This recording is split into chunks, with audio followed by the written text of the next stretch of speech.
لا هو مش يظهر، هو اكيد بيخوف. بص اقول لك على حاجه، معنى ان النادي الاهلي يعلن او ينوه ان هو ممكن ينسحب من بطوله زي البطوله اللي معموله الجديده اللي هي تاني سنه تتلعب دي، اللي هي السوبر المصري المعدل ده، اللي هو الاربع فرق. تمام، عندك شركات الامارات او الشركه الراعيه في الامارات اللي بتجيب البطوله دي عندها في الامارات عشان تتلعب، هم جايبين عشان شعبيه النادي الاهلي.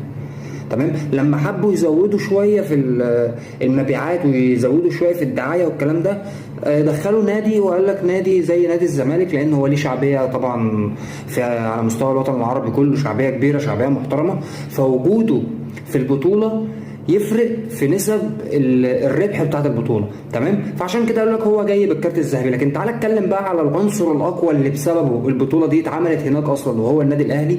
لما تيجي او يجي النادي الاهلي وينوه ان هو هينسحب من البطوله عشان خاطر مواعيد الماتشات ومواعيد البطوله، طب